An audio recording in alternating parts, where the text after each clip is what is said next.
नमस्कार दोस्तों, बहुत बहुत स्वागत है आप सभी का सरकार स्टडी बेस्ड एजुकेशन में। और आज के इस वीडियो में एमपीपीएससी 2020 के पाठ्यक्रम को पूर्ण कराने की जो सीरीज चल रही है, इसके अंतर्गत हम तीसरे प्रश्न पत्र यानी विज्ञान एवं तकनीकी के कुछ टॉपिक्स यहाँ पे देखने वाले हैं। ठीक है, मैं आपको बता दूं, प्री कम मेंस यानी प्रीलिम्स और मेंस का सिलेबस यहाँ पे कंप्लीट कराया जा रहा है इस चैनल पे। और आप यदि ये सिलेबस कंप्लीट करना चाहते हैं तो इस चैनल से बने रहें। और मैं आपको बता दूं, इकाई 1 यानी फिजिक्स की जो इकाई है वो पूर्णतः यहाँ पे हो चुकी है। ठीक है, पूरी हो चुकी है। हम सारे टॉपिक कार्यबल, ऊर्जा, इकाई और माप, गति, वेग, त्वरण, ध्वनि, विद्युत, चुंबक, प्रकाश और ऊष्मा, ये सारे टॉपिक्स हम कवर कर चुके हैं। इसके बाद हम इसमें कवर कर रहे हैं यहाँ पे इकाई 2। इकाई 2 में हम अभी मिश्रण, जो पदार्थ के अंतर्गत तत्व यौगिक मिश्रण होते हैं, उसमें हम मिश्रण वाले टॉपिक कवर कर रहे हैं। ठीक है, इसमें हम विषमांगी मिश्रण पढ़ेंगे आज, विषमांगी मिश्रण। ठीक है, यहाँ पे धातु और अधातु हो चुकी हैं। यहाँ पे फिर इसके बाद जो बच जाएगा वो टॉपिक रहेगा आवर्त सारणी और एवं आवर्तिता, यानी आवर्त सारणी से संबंधित जो भी टॉपिक्स है वो अभी रह जाएंगे। इसके बाद अगले जो लेक्चर आएंगे उसमें आवर्त सारणी हो जाएगी। और इस तरह इकाई 2 के ये 2 टॉपिक पूर्णतः हो जाएंगे। ठीक है, ये पूरे हो जाएंगे। इसके बाद ये 4 टॉपिक यहाँ पे बचे रहेंगे, तो हम इसे बहुत ही जल्द हम कवर करने वाले हैं। इस प्रकार इकाई 2 यहाँ पे कंप्लीट हो जाएगी।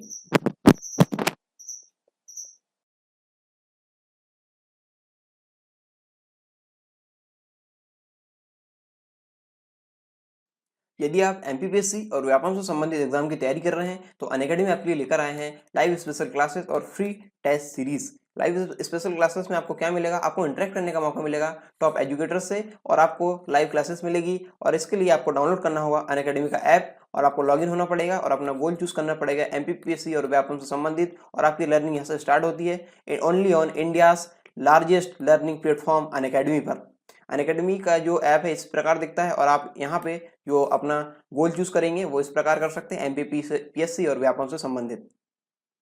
साथ ही साथ यहाँ पे आपको मिलते हैं डाउट क्लियरिंग सेशन। आप अपने डाउट क्लियर कर सकते हैं इन सेशन में अपने क्वेश्चन भेज के, और आप यहाँ पे टाइप करके कर सकते हैं अपने क्वेश्चन, वहाँ पे भेज सकते हैं। और साथ ही साथ इमेज के फॉर्म में भी वहाँ पे भेज सकते हैं। इसके साथ आप जो एमसीक्यू वगैरह जब कंडक्ट कराए जाएंगे तो आप पोल के माध्यम से अपने एमसीक्यू का आंसर वहाँ पे दे सकते हैं। साथ ही साथ पीडीएफ और नोट्स यदि डाउनलोड करना है तो यहाँ पे इसका भी ऑप्शन है। हर लेक्चर के बाद आपको यहाँ पे इसके नोट्स डाउनलोड करने के ऑप्शन मिल जाते हैं। और इसके साथ एमपीपीएससी T20 सीरीज आपको यहाँ पे मिल रही है डेली 8 बजे। इसमें 20 क्वेश्चन होंगे और 20 मिनट में आपको इनके आंसर देने होंगे। इसके साथ आपको मिलता है इसमें रियल टाइम एग्जाम एक्सपीरियंस। और ये जो पेपर होगा इसका इसमें जो भी डाउट होंगे आपको वो कंप्लीट जो आपके क्लियर कराए जाएंगे 8:30 बजे से 9:30 बजे तक डेली, जो टॉप एजुकेटर्स है उनके द्वारा।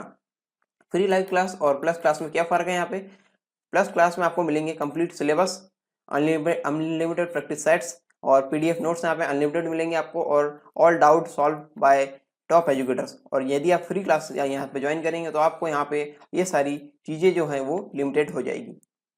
इसके और क्या बेनिफिट्स है? आप अपने पसंदीदा टीचर से पढ़ सकते हैं, और विभिन्न प्रकार के यहाँ पे बैच है, आप उन बैच को ज्वाइन कर सकते हैं। और यहाँ पे डाउट क्लियरिंग सेशन भी होते हैं, और यहाँ पे पोल भी क्रिएट कराए जाते हैं, कमेंट्स आप कर सकते हैं जो भी आपके कमेंट्स हैं, और यहाँ पे क्विज भी सॉल्व कराई जाती है। 1 सब्सक्रिप्शन आपको लेना पड़ेगा और अनलिमिटेड एक्सेस आप इससे प्राप्त कर सकते हैं। आप यहाँ पे इन लेक्चर्स को डाउनलोड कर सकते हैं, इन वीडियोस को डाउनलोड कर सकते हैं, ऑफलाइन आप देख सकते हैं बाद में, और पीडीएफ भी डाउनलोड कर सकते हैं रिविजन के लिए।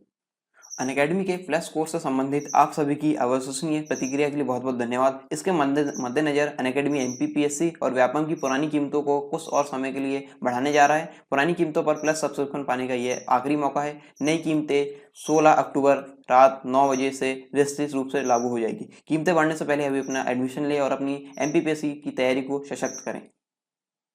सब्सक्रिप्शन लेते टाइम आप हमारे प्रोमो कोड का यूज कर सकते हैं। प्रोमो कोड है सरकार 10। इससे आपको 10% तक की छूट मिल सकती है इस सब्सक्रिप्शन में, तो इस प्रोमो कोड का उपयोग आप जरूर करें। आप इस क्लास का सब्सक्रिप्शन ले सकते हैं, और ये पढ़ाई जा रही है मध्य प्रदेश के टॉप एजुकेटर्स के द्वारा।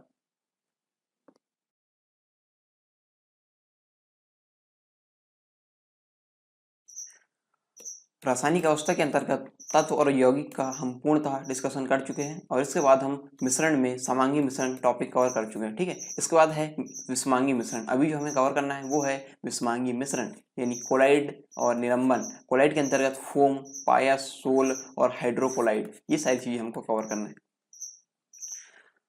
विषमांगी मिश्रण, ठीक है, इसको बोलेंगे इंग्लिश में हेटेरोजीनस मिक्सचर। ठीक है, हेटेरोजीनस मिक्सचर ये क्या होता है? पहले तो मैं आपको समांगी का थोड़ा सा रिकॉल करवा देता हूँ, ठीक है। समांगी मिश्रण में क्या होता था कि ये कण, ठीक है, जो जो आपस में मिलते थे मिश्रण में, देखो मिश्रण में क्या चीजें होती हैं यहाँ पे, मिश्रण या विलयन मान लो, ठीक है। समांगी में हम यहाँ पे विलयन के अंतर्गत एग्जांपल लेते हैं। यहाँ पे क्या होता था कि विलय और विलायक, विलय और विलायक ये मिलकर बनाते हैं विलयन, ठीक है। ये मिलकर क्या बनाते हैं, विलयन, ठीक है। तो यहाँ पे इसके जो कण रहते थे, विलय और विलायक के जो कण रहते थे वो हमें दिखाई नहीं देते थे। कैसे? एग्जाम्पल के तौर पे आपको बताता हूँ। H2O में हमने मिलाया क्या, शक्कर, जल में हमने मिलाया शक्कर। तो शक्कर और जल जब मिलते हैं तो हम क्या उसके कण अलग अलग पहचान सकते हैं कि ये शक्कर है और ये, जैसे मान लीजिए ये जल है और यहाँ पे हमने ये इसमें शक्कर, जल और शक्कर मिला दी, ठीक है। जल और शक्कर का ये एक विलयन बनी है। तो क्या हम इसको पहचान सकते हैं अलग अलग कि शक्कर के कण ये है, जल के कण ये है? ऐसा नहीं पहचान सकते। यहाँ पे इसके ठीक अपोजिट होगा, कहाँ पे, विषमांगी मिश्रण में, ठीक है, विषमांगी मिश्रण में। अब देखिए, अब आपको बहुत ही आसानी समझ में आ जाएगा। दो या दो से अधिक पदार्थों का ऐसा मिश्रण जिसमें सम्मिलित पदार्थों का संगठन सर्वत्र एक समान नहीं होता है तथा वे परस्पर अलग अलग दिखाई देते हैं, ठीक है। कैसे दिखाई देते हैं, अलग अलग दिखाई देते हैं, विषमांगी मिश्रण कहलाता है, ठीक है। आगे समझ में, उदाहरण के लिए जल और तेल तथा जल और बालू, जल और तेल यदि मिलाएंगे, जल और तेल को आप मिलाकर देखिए, ठीक है, आपने देखा भी होगा, जल और तेल को मिलाएंगे तो वो अलग अलग दिखाई देते हैं, तेल अलग दिखता है, जल अलग दिखता है, ठीक है। और जल और बालू, बालू यानी रेत, ठीक है, रेत हम मान सकते हैं यहाँ पे, रेत रेत लेते हैं यहाँ पे एग्जांपल, जल और रेत, जल में रेत मिलाएंगे तो वो अलग अलग दिखेंगे, ठीक है। तो ये है विषमांगी मिश्रण, ठीक है, विषमांगी मिश्रण। इस प्रकार आप समझ गए। विषमांगी मिश्रण को मुख्यतः दो वर्गों में विभाजित किया जाता है। दो प्रकार से होते हैं, कौन से? एक होता है कोलाइड या फिर इसको कलिल बोलेंगे, कलिल या कोलाइड। दूसरा है निलंबन, निलंबन, ठीक है।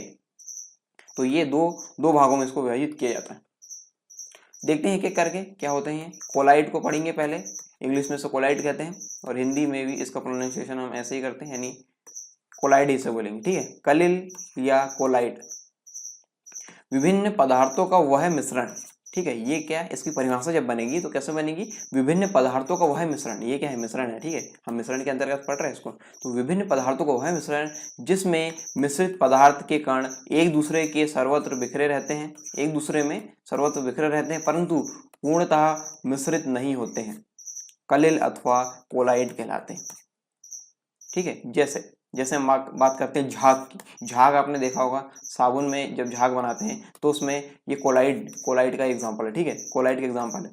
और यहाँ पे हम झाग रहता है, झाग और झाग में और जो जल रहता है, ठीक है, झाग और जल को अलग अलग कर सकते हैं। ऐसा जब आप उसमें करेंगे कोई बाल्टी वाल्टी में ऐसा कुछ करके आप देखना, यहाँ पे डालना है जो जो झाग कैसे बनेंगे, यहाँ पे वो डिटर्जेंट वगैरह या निरमा वगैरह कुछ डालना या सर्फ एक्सेल जो भी डालना आप यहाँ पे, उसको फिर उसको ऐसा घुमा के उसके बाद फिर जब वो बनेगा, झाग बनेगा, झाग में और पानी को आप अलग अलग उसमें विभेद कर सकते हैं, ठीक है, कि ये झाग ये पानी, इस प्रकार ये झाग यानी फोम यहाँ पे इसका एग्जांपल है, किसका, कोलाइड का। दूसरा है पायस, पायस यानी एमल्सन, ठीक है, पायस, पायस हम वही एग्जांपल लिए जल और तेल का, ठीक है, जल और तेल, जल और तेल को आपस में जब मिलाते हैं तो उनके कण अलग अलग देखे जा सकते हैं, ठीक है।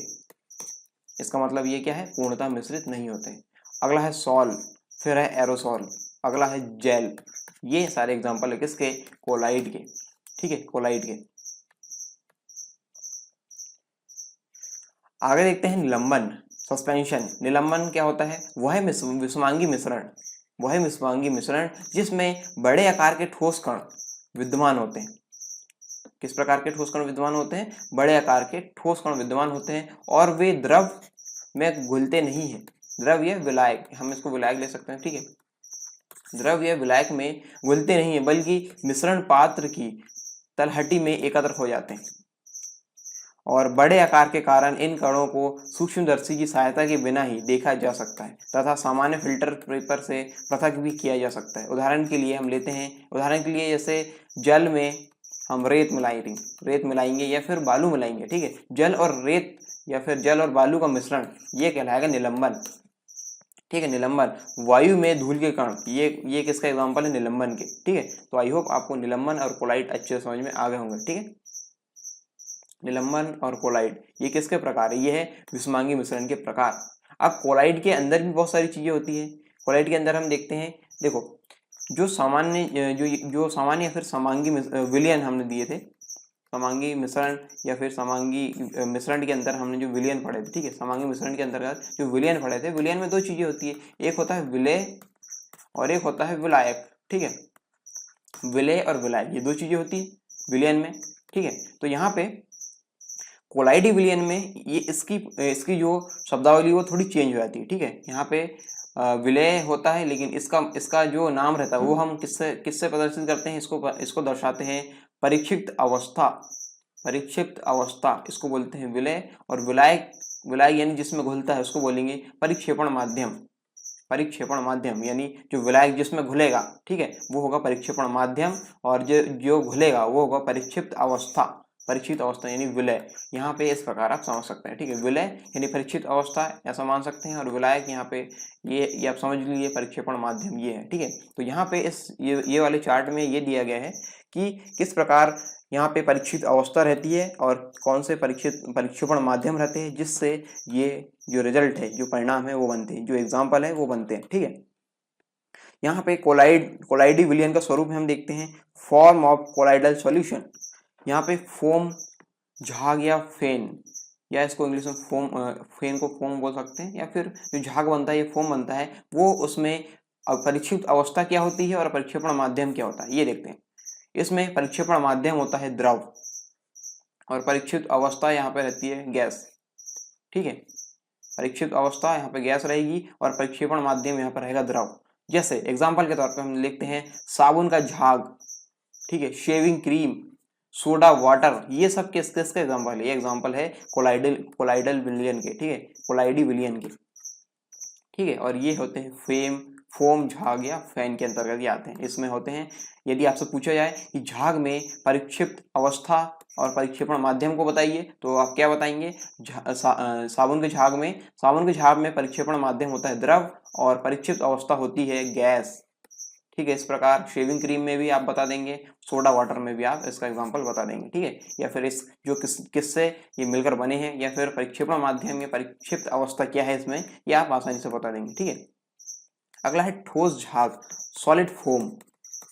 इसमें परीक्षेपण माध्यम क्या है? यहाँ पे ठोस है, ठीक है, ठोस। परीक्षेपण माध्यम क्या यहाँ पे ठोस रहेगा, और परीक्षित अवस्था रहेगी यहाँ पे गैस, ठीक है। यहाँ पे ठोस, परीक्षेपण माध्यम और परीक्षित अवस्था रहेगी यहाँ पे गैस। तो इसका एग्जांपल हम देख लेते हैं, केक, ठीक है, जो केक रहते हैं वो ठोस झाग के उदाहरण है, ठोस झाग के उदाहरण है। ब्रेड भी ठोस झाग के उदाहरण है। प्यूमिस, पत्थर, ये भी ठोस झाग के उदाहरण है, ठीक है। अगला है एरोसॉल। एरोसॉल में क्या होता है? परीक्षेपण माध्यम होता है गैस, ठीक है, और यहाँ पे परीक्षित अवस्था क्या होती है? द्रव, ठीक है। परीक्षेपण माध्यम गैस और परीक्षित अवस्था यहाँ पे होती है द्रव। एग्जाम्पल देखते हैं यहाँ पे धुंध यानी हेज, कोहरा, बादल, ये सब एग्जाम्पल है किसके? एरोजॉल के, ठीक है, एरोजॉल के उदाहरण है। और इसमें परीक्षेपण माध्यम और परीक्षित अवस्था आपसे पूछा जाए तो आप बता देंगे, बिल्कुल बताएंगे, क्योंकि यहाँ पे दिया गया है परीक्षेपण माध्यम, और मैंने आपको बता दिया है कि गैस यहाँ पे परीक्षेपण माध्यम है और परीक्षित अवस्था यहाँ पे द्रव, ठीक है। पायस या फिर इमल्शन, ठीक है, पायस या इमल्शन, इसमें जो परीक्षेपण माध्यम क्या है? इमल्शन में परीक्षेपण माध्यम होता है द्रव और परीक्षित अवस्था भी होती है द्रव, ठीक है। परीक्षेपण माध्यम भी द्रव होता है और परीक्षित अवस्था भी इसमें द्रव होती है, ठीक है। जैसे दूध, क्रीम, मक्खन, जल में तेल आदि, ये सब किसके उदाहरण है? ये उदाहरण है पायस के यानी इमल्शन के, ठीक है। अब है अगला जेल। जेल में परीक्षेपण माध्यम होता है ठोस और परीक्षित अवस्था होती है द्रव, ठीक है। जेल में परीक्षेपण माध्यम होता है ठोस और परीक्षित अवस्था होती है द्रव, ठीक है। तो इसमें इसके उदाहरण देखते हैं, दही, चीज या पनीर, जेली, जूतों की पॉलिश, ये सब किसके उदाहरण है? जेल के, ठीक है, जेल के। इसमें परीक्षित अवस्था द्रव है और परीक्षेपण माध्यम है ठोस। ठोस एरोजॉल यानी सॉलिड एरोजॉल, इसमें परीक्षेपण माध्यम क्या होगा? गैस, और परीक्षित अवस्था रहेगी ठोस, ठीक है। इसके उदाहरण धुआं या स्मोक या फिर धूल, ठीक है, धूल, ये होगी, ये किसके उदाहरण रहेंगे? कोलाइडी विलयन के। और कोलाइडी विलयन में ठोस एरोसोल के ये उदाहरण है। और यहाँ पे गैस इसमें परिक्षेपण माध्यम है, और यहाँ पे ठोस है परिक्षिप्त अवस्था। अगला है सॉल। सॉल में जो द्रव रहेगा वो रहेगा परिक्षेपण माध्यम, और परिक्षिप्त अवस्था रहेगी यहाँ पे ठोस। ठीक है, परिक्षिप्त अवस्था और परिक्षेपण माध्यम में आपको कोई कंफ्यूजन तो नहीं है? ठीक है, कोई नहीं है। जैसे मैंने आपको बता दिया है, विलय और विलायक का खेल है यहाँ पर, और कुछ नहीं। ठीक है, विलय और विलायक जैसा उसमें होता था ना, वैसे यहाँ पे शब्दावली यहाँ पे चेंज हो गई थोड़ी। ठीक है, बाकी कार्य जो है उसी प्रकार से होते हैं। ठीक, यहाँ पे सॉल देख रहे थे हम, द्रव यहाँ पे परिक्षेपण माध्यम है इसमें, और परिक्षिप्त अवस्था है ठोस। यहाँ पे उदाहरण इसके रंग या पेंट हम देखते हैं, कोशिका तरल हम देखते हैं, स्याही आदि किसके उदाहरण है? सॉल के उदाहरण है। ठीक है, अगला है ठोस सॉल या सॉलिड सॉल। इसको जो एग्जाम्पल है वो देखते हैं। मिश्र धातु इसमें सॉलिड सॉल रहती है, रंगीन कांच रहती है, रत्न या माणिक पत्थर रहते हैं। ठीक है, इसके उदाहरण है ठोस सॉल के। और इसमें परिक्षेपण माध्यम क्या होता है? ठोस रहता है, और परिक्षिप्त अवस्था रहती है यहाँ पे ठोस। ठीक है, दोनों ही ये ठोस रहते हैं। ठीक है, तो कोलाइडी विलयन का वर्गीकरण आपको समझ में आ गया होगा। ठीक है, आगे चले आप और इसके कुछ प्रभाव देख लेते हैं जो कोलाइडी विलयन दर्शाते हैं। ठीक है, कोलाइडी विलयन दर्शाते हैं आप जब प्रकाश किसी कोलाइडी विलयन अथवा छोटे कणों वाले निलंबन से होकर गुजरता है। यहाँ पे देखिए, कोलाइडल का भी एग्जांपल है यहाँ पे, और ये निलंबन का भी एग्जांपल यहाँ पे देख रहे हैं। ठीक है, तो जब प्रकाश किसी कोलाइडी विलयन अथवा छोटे कण वाले निलंबन से होकर गुजरता है, तो मिश्रण में उपस्थित कणों के द्वारा प्रकाश का प्रकीर्णन हो जाता है। प्रकीर्णन यानी स्कैटरिंग, यानी फैलाव। हिंदी में से बोलेंगे फैलाव, मतलब जो नॉर्मल हिंदी है। ठीक है, फैलाव हो जाता है, और प्रकाश पुंज लाइट बीम दिखाई देने लगती है। ठीक है, जो प्रकाश पुंज है या जो लाइट बीम है वो दिखाई देने लगती है। यहाँ पे देखिए इस वाले एग्जांपल में। ठीक है, या फिर ये निलंबन है या कोलाइडल है। ठीक है, तो इसमें से हम यदि प्रकाश की किरण यहाँ पे मारेंगे टॉर्च की सहायता से, तो हमको यहाँ पे ये दिखने लगेगी। ठीक है, ये जो प्रकाश की बीम है, लाइट बीम, प्रकाश पुंज, ये हमको दिखने लगेगा। इसे विल्स टिंडल प्रकीर्णन यानी विल्स टिंडल स्कैटरिंग भी कहा जाता है। प्रकाश के प्रकीर्णन की मात्रा, जो प्रकाश यहाँ पे जो प्रकीर्णित हो रहा है उसकी मात्रा, प्रकाश की आवृत्ति, ध्यान से सुनिए यहाँ पे, प्रकाश की आवृत्ति यानी फ्रिक्वेंसी, तथा मिश्रण के कणों के घनत्व, कण का घनत्व तथा आकार, साइज पर यह निर्भर करती है। ठीक है, नीले प्रकाश की आवृत्ति अधिक होने के कारण यह सबसे अधिक प्रकीर्णित होता है, जबकि सबसे कम आवृत्ति वाला लाल प्रकाश सबसे कम प्रकीर्णित होता है। ठीक है, तो ये इसके एग्जाम्पल है, और ये यहाँ पे ये इसका एग्जाम्पल है, और यहाँ पे इसके बारे में दिए गए। ठीक है, इस प्रकार कौन ज्यादा होगा और कौन कम प्रकीर्णित। ठीक है, टिंडल प्रभाव देख लिए। अब देखते हैं टिंडल प्रभाव के उदाहरण हम देख लेंगे। ठीक है, यहाँ पे आपको और भी अच्छे समझ में आएगा। अंधेरे कमरे या फिर घने जंगल में प्रकाश पड़ने पर, ये घना जंगल है, या फिर अंधेरे कमरे में भी आपने इसका एग्जाम्पल देखा होगा। अंधेरे कमरे अथवा घने जंगल में प्रकाश पड़ने पर प्रकाश पुंज के मार्ग में उपस्थित धूल कण चमकते हुए दिखाई देते हैं। यहाँ पे देखिए धूल कण है, चमकते हुए दिखाई दे रहे हैं। ये टिंडल प्रभाव के उदाहरण है। अगला उदाहरण है, सिनेमा हॉल में प्रोजेक्टर द्वारा पर्दे या स्क्रीन पर प्रकाश पुंज डालने पर उसके मार्ग में उपस्थित धूल के कण चमकने लगते हैं। ये आपने देखा होगा। ठीक है, सिनेमा हॉल में, ये इसका एग्जाम्पल है टिंडल प्रभाव के। अगला है ब्राउनियन गति। किसी तरल या फ्लूइड में निलंबित कण निरंतर अन्य गतिमान कणों से टकराकर अनियमित गति करते रहते हैं। ठीक है, जिसे ब्राउनियन गति कहते हैं, अथवा इसे अनियमित गति भी कहते हैं। जिगजैग मोशन, इंग्लिश में से बोलेंगे जिगजैग मोशन, जिगजैग मोशन। ठीक है, जिगजैग मोशन इसे बोलेंगे ब्राउनियन गति। या फिर इसे ऐसा बोल सकते हैं कि किसी तरल में कणों की टेढ़ी मेढ़ी गति, टेढ़ी मेढ़ी गति को हम बोलेंगे ब्राउनियन गति। ठीक है, ये जिगजैग मोशन को हम बोलेंगे ब्राउनियन गति। ठीक है, ये इसका एग्जाम्पल। यहाँ पे देखिए इसके एग्जाम्पल आपको यहाँ पे दिखाया है।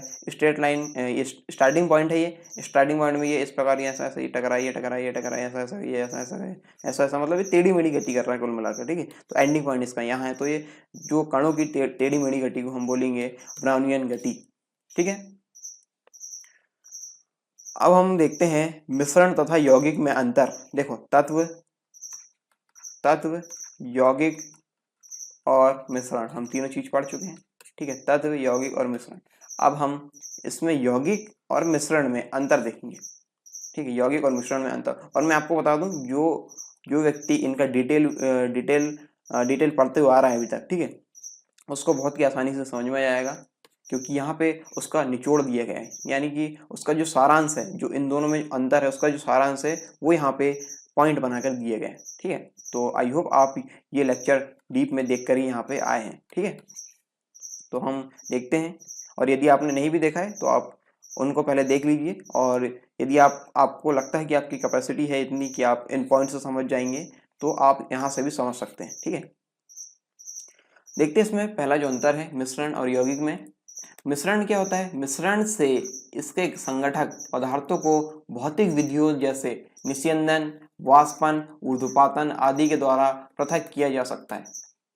लेकिन यौगिक में बात करें तो किसी यौगिक से इसके अवयवों को भौतिक विधियों द्वारा पृथक नहीं किया जा सकता है। ठीक है, मिश्रण में मिश्रण की विधि, जो पृथक्करण की विधि है, वो अगली स्लाइड में हम देख लेंगे इसके बाद। ठीक है, तो आप यहाँ पे ये पॉइंट अभी याद रख लीजिए कि यहाँ पे भौतिक विधियों द्वारा इसको अलग कर सकते हैं मिश्रण को, और यौगिक में नहीं कर सकते। मिश्रण में इसके संगठक पदार्थों के सभी गुण पाए जाते हैं। मिश्रण में इसके जो संगठक पदार्थ रहते हैं उसके सभी गुण पाए जाते हैं, लेकिन यौगिक की बात करें तो यौगिकों के गुण इसके संगठक तत्वों से भिन्न होते हैं। जैसे H2O इसका एग्जांपल है, हाइड्रोजन और ऑक्सीजन यहाँ पे दो तत्वों से मिलकर बने होते हैं। जो H2O जो अणु है दो तत्वों से मिलकर बना है। और यहाँ पे एग्जाम्पल लेते हैं हम किसका? जल और शक्कर का। जल शक्कर, ये जल प्लस नमक का, जल और नमक का। ठीक है, तो यहाँ पे ये इसके संगठक पदार्थों के गुण दर्शाएंगे। शक्कर क्या होती है? जैसे हम शक्कर का टेस्ट के यदि देखें तो शक्कर क्या है? मीठी होती है। ठीक है, तो ये जल और शक्कर को मिलाएंगे तो ये भी मीठा होगा। इस प्रकार ये इसमें क्या कहना चाह रहा है? मिश्रण में इसके संगठक पदार्थों के सभी गुण पाए जाते हैं, मतलब इसके जो गुण संगठक जो पदार्थ है उसके गुण हमको यहाँ पे मिलेंगे। लेकिन यहाँ पे हम देखते हैं H2O में ये हाइड्रोजन और ऑक्सीजन से भिन्न होती है, यौगिक है ये। ठीक है, यौगिक H2O ये अपने संगठक तत्वों से भिन्न होते हैं।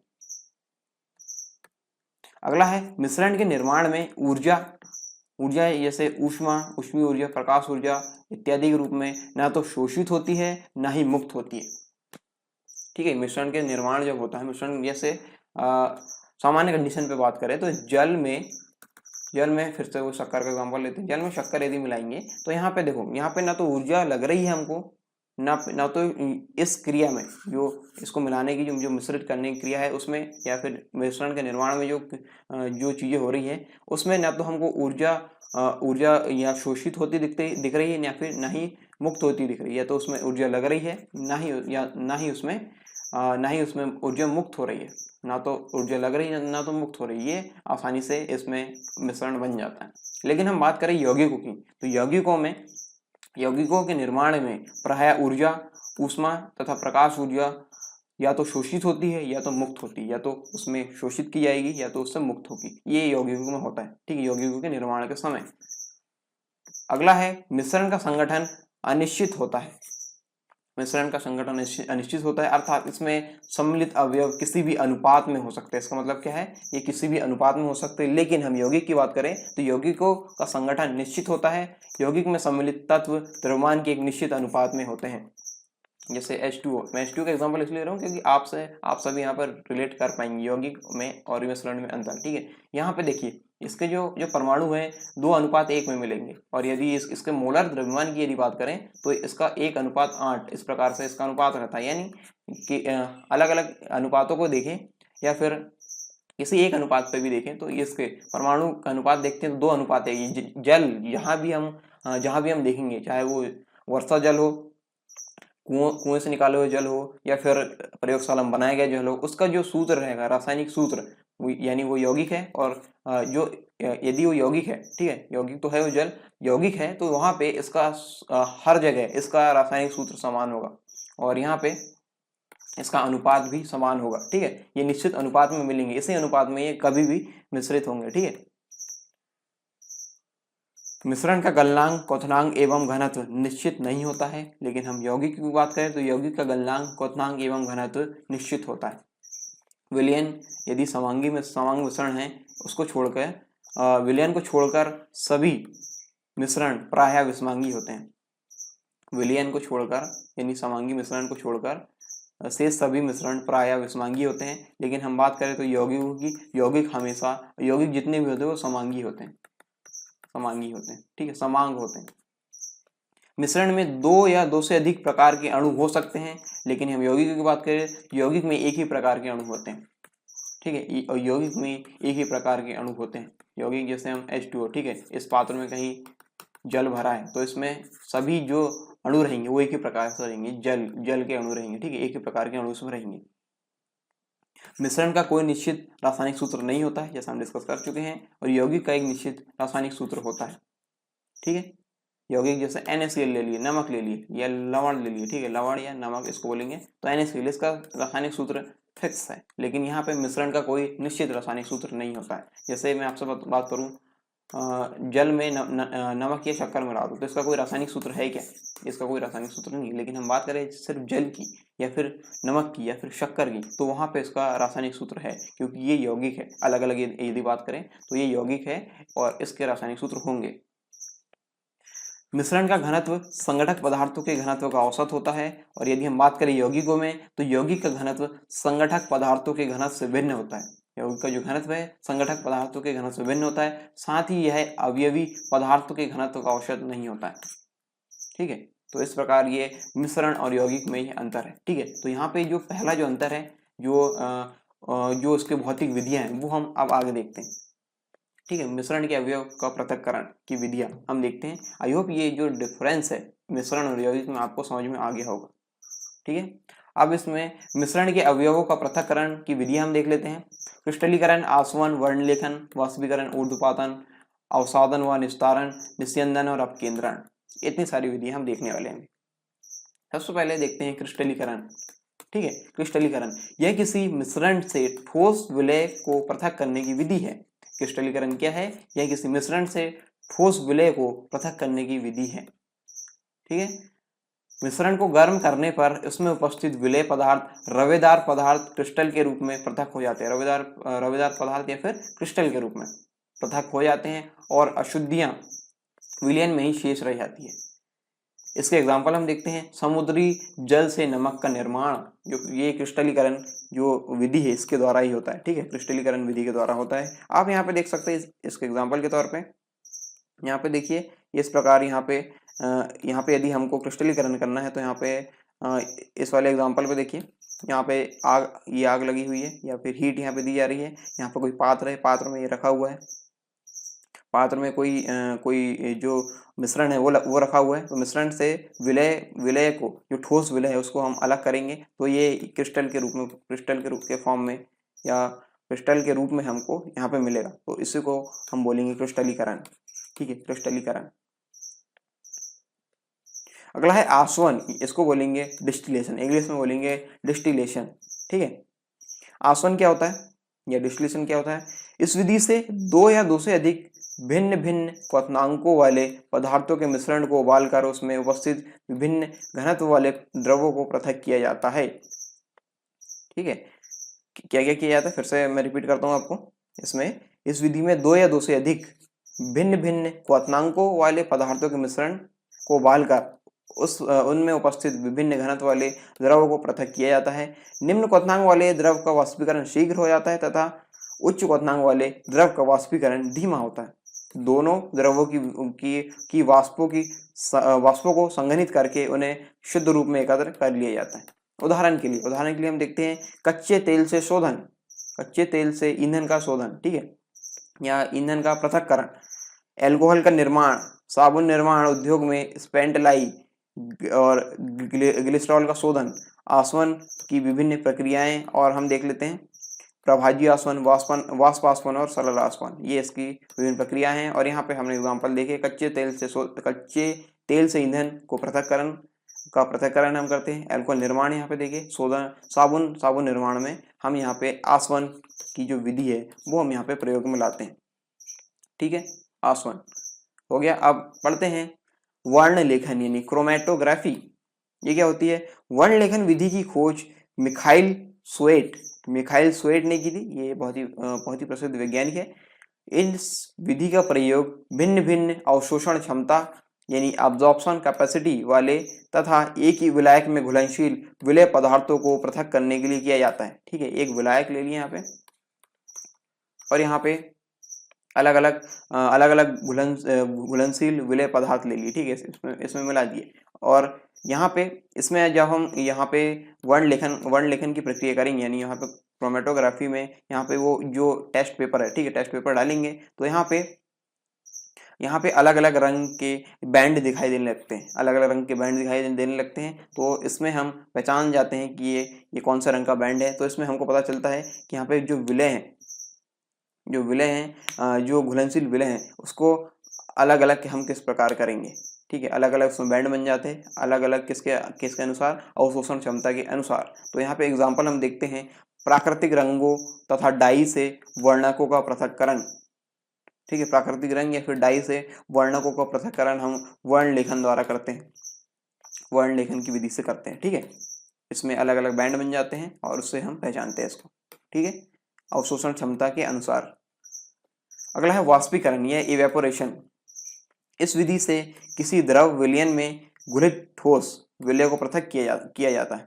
इस विधि से क्या किया जाता है, किसी द्रव विलयन में घुलित ठोस विलय को पृथक किया जाता है। द्रव विलयन को गर्म करने पर उसमें उपस्थित द्रव विलायक का वाष्पीकरण हो जाता है तथा ठोस पदार्थ नीचे बैठ जाता है। ठीक है, इसमें जो ठोस पदार्थ है वो नीचे बैठ जाएगा और जो द्रव है वो क्या हो जाएगा, उसका वाष्पीकरण।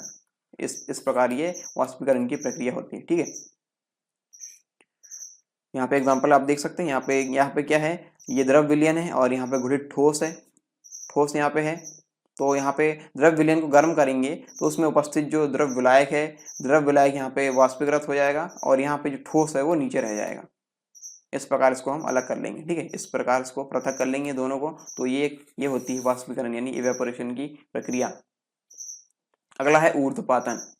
ऊर्ध्वपातन में क्या होता है, हमने पढ़ा है इसमें। ऊर्ध्वपातन में जो ठोस पदार्थ रहते हैं वो द्रव में परिवर्तित हुए बिना, द्रव अवस्था में जाए बगैर सीधे गैस में परिवर्तित हो जाते हैं, गैस अवस्था में परिवर्तित हो जाते हैं। तो इसको बोलेंगे ऊर्ध्वपातन यानी सब्लिमेशन। यहाँ पर देखते हैं क्या दिया गया है, इस विधि से किसी मिश्रण से उन पदार्थों को पृथक किया जाता है जो गर्म करने पर बिना द्रव अवस्था में परिवर्तित हुए सीधे गैसीय अवस्था में परिवर्तित हो जाते हैं, जैसा कि मैं आपको बता चुका हूँ। इस प्रक्रिया से प्राप्त वाष्प को शीतल करके ठोस रूप में शुद्ध पदार्थ प्राप्त कर लिया जाता है। उदाहरण के लिए हम देखते हैं कपूर को जब हम जलाएंगे तो वो क्या होगा, कपूर ठोस रहता है। ठीक है, कपूर रहता है ठोस, वो द्रव में परिवर्तित हुए बिना सीधे गैस में परिवर्तित हो जाता है। तो ये इसका एग्जाम्पल है। शुष्क बर्फ यानी ड्राई आइस, आयोडीन, नेफ्थलीन आदि का पृथक्करण हम ऊर्ध्वपातन विधि द्वारा करते हैं। अगला है अवसादन व निस्तारण, सेडिमेंटेशन एंड डिकेंटेशन। ठीक है, अवसादन एवं निस्तारण विधियों का प्रयोग भिन्न भिन्न घनत्व वाले पदार्थों को पृथक करने के लिए किया जाता है। भिन्न भिन्न घनत्व है उन पदार्थों को पृथक करने के लिए किया जाता है जब किसी द्रव मिश्रण को कुछ समय के लिए स्थिर छोड़ दिया जाता है। जब किसी द्रव वाले मिश्रण है उसको यदि स्थिर छोड़ देंगे तो मिश्रण के अघुलनशील पदार्थ बर्तन की तली पर एकत्रित हो जाएंगे और यह प्रक्रिया अवसादन कहलाएगी। जब यहाँ पे जो पदार्थ है नीचे जो अघुलनशील पदार्थ है बर्तन में नीचे तली पे एकत्रित हो रहे हैं तो ये प्रक्रिया क्या कहलाएगी, ये प्रक्रिया कहलाएगी अवसादन। ठीक है, और यहाँ पे दूसरी कंडीशन देखिए, ऊपरी द्रव को पृथक कर लेना निस्तारण कहलाता है।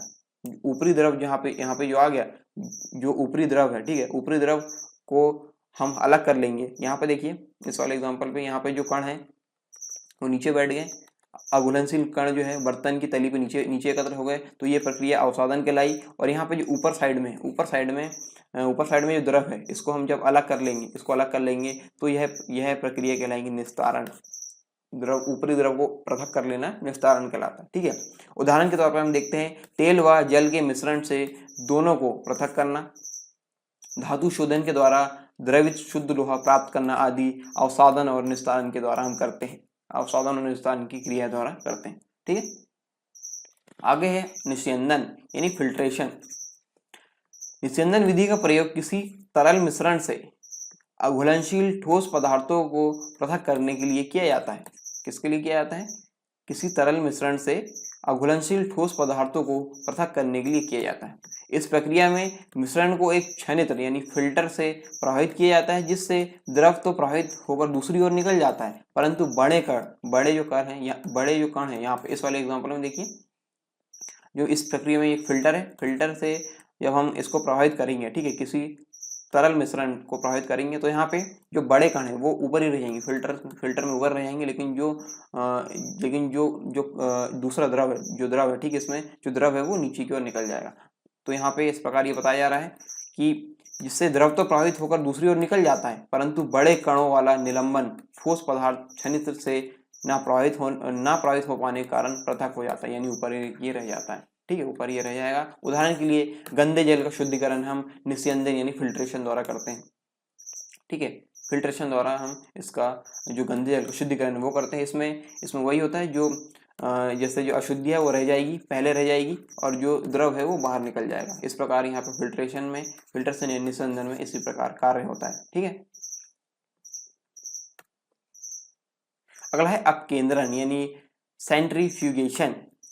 जब किसी तरल मिश्रण को तीव्र गति से घुमाया जाता है तो केंद्र से बाहर की ओर अप्रभावी केंद्रीय बल के प्रभाव के कारण अधिक घनत्व वाले पदार्थ केंद्र अथवा अक्ष से दूर मिश्रण के पातली परिधि पर एकत्रित हो जाते हैं, तथा कम घनत्व वाले पदार्थ केंद्र अथवा अक्ष के समीप एकत्र हो जाते हैं। जब हम इसको घुमाएंगे, ठीक है, तेज गति से घुमाएंगे, तो यहाँ पे जिसका घनत्व ज्यादा होगा वो यहाँ पे तली पे जाएंगे, ये इस प्रकार से ये जो तली है परिधि पे जाएंगे, और जिसका घनत्व कम है वो यहीं पर रहेंगे, केंद्र पे रहेंगे, ठीक है। तो इस प्रकार ये अपकेंद्रण होता है। और यहाँ पे उदाहरण इसका देखते हैं अपकेंद्रण का। तो दूध से मक्खन निकालना अपकेंद्रण विधि से करते हैं, ठीक है। रक्त व मूत्र के परीक्षण के लिए विभिन्न संगठकों का पृथक्करण, इसके परीक्षण के लिए हम संगठकों का पृथक्करण करते हैं, तो अपकेंद्रण की विधि यहाँ पे अपनाते हैं, ठीक है। आई होप ये टॉपिक आपको पसंद आए होंगे, और यदि पसंद आए तो वीडियो को लाइक करें, शेयर करें अपने दोस्तों के साथ जिन्हें सबसे ज़्यादा आवश्यकता है। और यदि पसंद ना आए तो आप वीडियो को डिसलाइक कर सकते हैं, लेकिन डिसलाइक क्यों किया है कमेंट बॉक्स में कमेंट करके जरूर बताएं।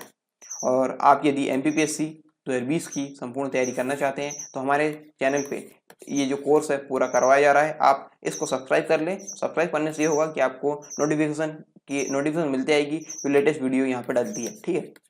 यहाँ पे सुबह शाम 2 वीडियो डलती है, एक सुबह के 5 बजे 5 AM पे, और एक है शाम के 5 बजे यानी 5 PM पे। 5 PM पे साइंस एंड टेक्नोलॉजी की वीडियो आती है, और जो सुबह आती है वो आती है अन्य GS के सब्जेक्ट की, ठीक है, जो कि मिस्टर अरविंद सुलखिया सर द्वारा लाई जाती है। और ये शाम को 5 बजे जो वीडियो आती है वो मेरे द्वारा लाई जाती है, ठीक है। तो आप इस प्रकार ये दोनों शेड्यूल को फॉलो कीजिए और अपनी जो तैयारी है उसको कंप्लीट कीजिए। यदि आप MPPSC और व्यापम से संबंधित एग्जाम की तैयारी कर रहे हैं तो अनअकैडमी आपके लिए लेकर आए हैं लाइव स्पेशल क्लासेस और free test series. Live special classes में आपको क्या मिलेगा, आपको इंटरेक्ट करने का मौका मिलेगा टॉप एजुकेटर से, और आपको लाइव क्लासेस मिलेगी। और इसके लिए आपको डाउनलोड करना होगा अनअकैडमी का ऐप, और आपको लॉगिन होना पड़ेगा और अपना गोल चूज करना पड़ेगा MPPSC और व्यापम से संबंधित, और आपकी लर्निंग यहाँ से स्टार्ट होती है only on India's largest learning platform Unacademy पर। अनअकैडमी का जो ऐप है इस प्रकार दिखता है, और आप यहाँ पे जो अपना गोल चूज करेंगे वो इस प्रकार कर सकते हैं MPPSC और व्यापम से संबंधित। साथ ही साथ यहाँ पे आपको मिलते हैं डाउट क्लियरिंग सेशन, आप अपने डाउट क्लियर कर सकते हैं इन सेशन में अपने क्वेश्चन भेज के, और आप यहाँ पे टाइप करके कर सकते हैं अपने क्वेश्चन, वहाँ पे भेज सकते हैं, और साथ ही साथ इमेज के फॉर्म में भी वहाँ पे भेज सकते हैं। इसके साथ आप जो MCQ वगैरह जब कंडक्ट कराए जाएंगे तो आप पोल के माध्यम से अपने MCQ का आंसर वहाँ पे दे सकते हैं। साथ ही साथ PDF और नोट्स यदि डाउनलोड करना है तो यहाँ पे इसका भी ऑप्शन है।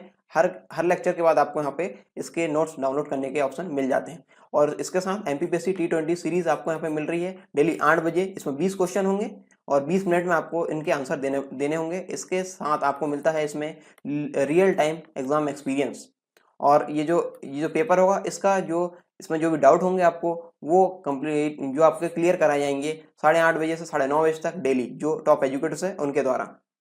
फ्री लाइव क्लास और प्लस क्लास में क्या फ़र्क है यहाँ पे, प्लस क्लास में आपको मिलेंगे complete syllabus, unlimited practice sets और PDF नोट्स यहाँ पे अनलिमिटेड मिलेंगे आपको, और all doubt solve by top educators. और यदि आप फ्री क्लास यहाँ पे ज्वाइन करेंगे तो आपको यहाँ पे ये सारी चीज़ें जो हैं वो लिमिटेड हो जाएगी। इसके और क्या बेनिफिट्स है, आप अपने पसंदीदा टीचर से पढ़ सकते हैं, और विभिन्न प्रकार के यहाँ पे बैच है, आप उन बैच को ज्वाइन कर सकते हैं, और यहाँ पे डाउट क्लियरिंग सेशन भी होते हैं, और यहाँ पे पोल भी क्रिएट कराए जाते हैं, कमेंट्स आप कर सकते हैं जो भी आपके कमेंट्स हैं, और यहाँ पे क्विज भी सॉल्व कराई जाती है। वन सब्सक्रिप्शन आपको लेना पड़ेगा और अनलिमिटेड एक्सेस आप इससे प्राप्त कर सकते हैं। आप यहाँ पे इन लेक्चर्स को डाउनलोड कर सकते हैं, इन वीडियोस को डाउनलोड कर सकते हैं ऑफलाइन, आप देख सकते हैं बाद में, और पीडीएफ भी डाउनलोड कर सकते हैं रिवीजन के लिए। अनअकैडमी के फ्लैश कोर्स से संबंधित आप सभी की अविश्वसनीय प्रतिक्रिया के लिए बहुत बहुत धन्यवाद। इसके मद्देनजर अनअकैडमी एमपीपीएससी और व्यापम की पुरानी कीमतों को कुछ और समय के लिए बढ़ाने जा रहा है। पुरानी कीमतों पर प्लस सब्सक्रिप्शन पाने का ये आखिरी मौका है। नई कीमतें 16 अक्टूबर रात 9 बजे से विस्तृत रूप से लागू हो जाएगी। कीमतें बढ़ने से पहले अभी अपना एडमिशन लें और अपनी एमपीपीएससी की तैयारी को सशक्त करें। सब्सक्रिप्शन लेते टाइम आप हमारे प्रोमो कोड का यूज़ कर सकते हैं। प्रोमो कोड है सरकार10, इससे आपको 10% तक की छूट मिल सकती है इस सब्सक्रिप्शन में, तो इस प्रोमो कोड का उपयोग आप ज़रूर करें। आप इस क्लास का सब्सक्रिप्शन ले सकते हैं और ये पढ़ाई जा रही है मध्य प्रदेश के टॉप एजुकेटर्स के द्वारा।